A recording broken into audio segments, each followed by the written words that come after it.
Have you ever looked at someone successful and wondered, why not me? I ask myself that question almost every day. I wasn't born into a wealthy family. I didn't have a business waiting for me. I didn't have powerful connections. But I had something that millions of people have. A dream to become financially free, a dream to make my family proud, a dream to build a life where money was never a constant worry. Every morning I woke up believing that one day my life would change. I knew success wouldn't come by waiting, so I started searching. I searched for opportunities. I searched for businesses. I searched for ways to earn more. I searched for anything that could change my future. But slowly, my search changed. Instead of asking, how can I build a successful life? I started asking, how can I become rich quickly? At that moment, I didn't realize how dangerous that question would become. One day, while scrolling through videos on the internet, I found something that immediately caught my attention: the stock market. Everywhere I looked, people were posting screenshots of profits. Some claimed they made thousands in a single day. Others showed expensive cars, luxury watches, foreign vacations. It looked so simple: buy, sell, earn money, repeat. I thought to myself, maybe this is the opportunity I've been waiting for. So I started learning. Every day after work, I watched videos. I learned about candlestick patterns, support and resistance, risk management, market psychology, options trading, futures trading. I filled notebooks with everything I learned. The more I studied, the more confident I became. Finally, the day came. I placed my first trade. My heart was beating fast. Every small movement on the screen felt important. I couldn't stop looking. Something amazing happened. My trade went into profit. It wasn't a huge amount, but to me, it felt like proof that I had found my way. I smiled. I checked my trading account again and again. That small profit made me believe I understood the market. Looking back today, I realized the market didn't trap me with losses. It trapped me with early success was easy. It made me believe I had discovered a shortcut that other people didn't. Without realizing it, my confidence slowly became overconfidence. And overconfidence is one of the most expensive emotions a person can carry. Soon, trading wasn't just something I did. It became the first thing I thought about when I woke up. The last thing I checked before sleeping. Even while sitting with my family, part of my mind was still watching the market. I believed I was moving closer to my dream. I had no idea. I was actually taking my first steps toward the biggest mistake of my life. But where does and this the was only path the beginning. lead? That first profit changed everything. I wasn't excited because of the money. I was excited because of what I believed it meant. I thought I had finally found the answer to all my financial problems. Instead of treating the market with respect, I started believing I had mastered it. Every winning trade increased my confidence. Every green candle made me think I was becoming a better trader. Soon, small trades no longer felt exciting. I wanted bigger profits, and bigger profits required bigger risks. So I increased my position size. The amount of money I was risking became larger and larger. When one trade made a profit, I immediately entered another. I wasn't trading anymore. I was chasing the feeling of winning. Then one day, everything changed. A trade moved against me. At first, I wasn't worried. I told myself, the market will come back. It didn't. The loss kept increasing. Instead of accepting a small loss, I held the position. I kept hoping. I kept waiting. I kept telling myself that the next candle would save me. It takes many small wins to build up your account. It never did. account. Finally, But only one large loss I closed to the erase trade. them all. That single loss erased. I couldn't believe what had happened, but instead of learning from my mistake, I made an even bigger one. I wanted my money back, immediately. The next day I entered another trade. Not because it matched my strategy, not because it was a good setup, but because I wanted to recover my loss. That trade also failed. Now I wasn't trading with logic. I was trading with emotion. Every decision became emotional. Hope, frustration. Whenever I lost money, I increased my risk. Whenever I won, I became overconfident. Whenever I lost again, I believed the next trade would fix everything, but every trade only made things worse. Slowly, the market became my entire world. I stopped thinking clearly. I checked charts every few minutes. Even while eating, even while talking to my family, even while trying to sleep, my mind was inside the market. I wasn't chasing financial freedom anymore. I was chasing recovery, and there's a huge difference. Financial freedom is built with patience. Recovery trading is driven by desperation. I didn't understand that then. To get back every rupee I had lost, that desire became stronger than my discipline. I had entered the most dangerous phase of my journey, the recovery trap. And it would cost me far more than slowly became my new reality. Every morning I woke up with the same thought. Today I'll recover everything. But I refused to stop. Instead of accepting my mistakes, I blamed the market. I blamed bad luck. I blamed timing. I blamed my account balance became smaller. I told myself one lie. I just need one big winning trade. That sentence destroyed me.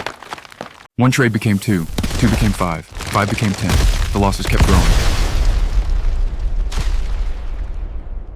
My confidence disappeared, but my hope refused to die. I started taking bigger risks.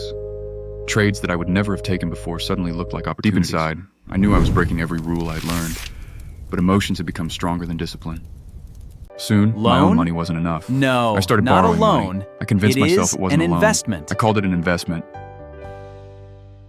I believed I would return everything after one successful trade, but that successful trade never came. Every borrowed rupee carried more pressure. Every loss became heavier. Every mistake became more expensive. Instead of protecting what I had left, I kept gambling with my future. Smiling became difficult. Sleeping became difficult. Even simple conversations felt impossible because my mind was always calculating losses. How much did I still owe?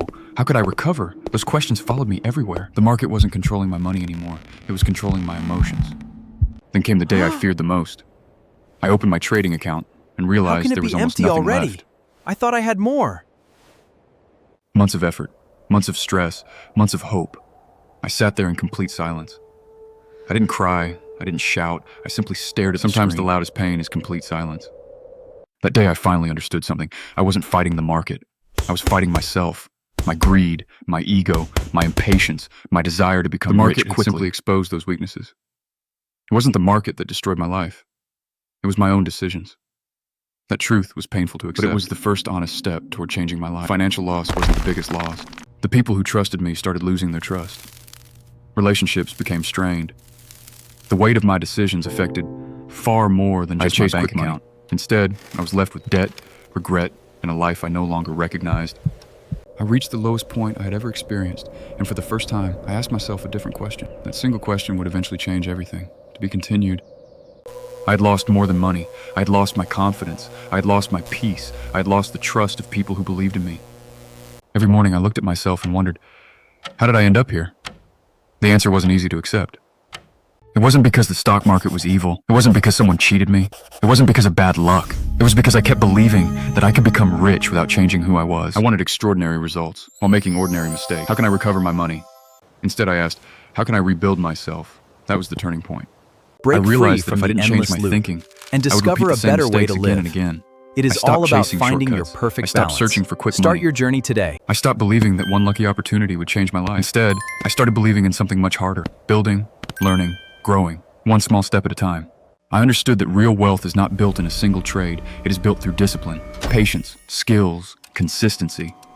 The market had taken my money, but it had also taught me lessons that no school ever could. I learned that greed can make intelligent people act foolishly. I learned that ego can destroy years of hard work. I learned that hope is not a strategy, and I learned that discipline is far more valuable than confidence. Today, Welcome to our I new don't share the communication story platform. because I want sympathy. I share it because I know someone Broadcast watching your this message video is standing instantly. exactly where I once stood. Maybe you've just made your first profit. Maybe you're increasing your position size because you think you've mastered the market. Maybe you're trying to recover yesterday's loss. If that's you, please learn from my mistakes instead of repeating them. No amount of money is worth losing your peace. No trade is worth losing your relationships. No shortcut is worth destroying. I've chosen a different path. A path of creating instead of chasing. A path of building instead of gambling. A path of learning instead of hoping. That's why I started this YouTube channel. Not because I have all the answers. And I also know that your life doesn't end at rock bottom.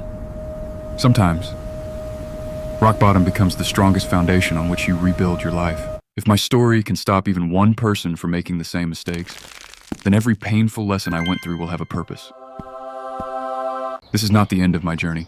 It's the beginning of a new one. And this time, I'm not chasing fast money. I'm building a better life. People think I lost money, but money wasn't my biggest loss. The biggest loss was the person I had become. Stopped smiling. I stopped enjoying simple Is it him moments. again? Whenever my phone rang, I wondered if someone was calling Why about won't money. it stop? Whenever someone asked me how I was doing, I smiled on the outside while hiding everything inside. I wasn't just carrying financial losses. I was carrying guilt. Guilt for the people who trusted me. Guilt for the promises I couldn't keep. Guilt for believing I could solve every problem with one more trade. Every morning I told myself I would stop. Every evening I found another reason to continue. That cycle repeated again and again. I wasn't trapped by the market anymore. I was trapped by my own decisions. Then one day, I accepted something I had been avoiding for a long time. No trade was coming to save me. No miracle was waiting around the corner. The only way forward was to stop running from the truth. That was the hardest decision of my life. But it was also the best one. Because the day I stopped chasing fast money was the day I finally started rebuilding my life.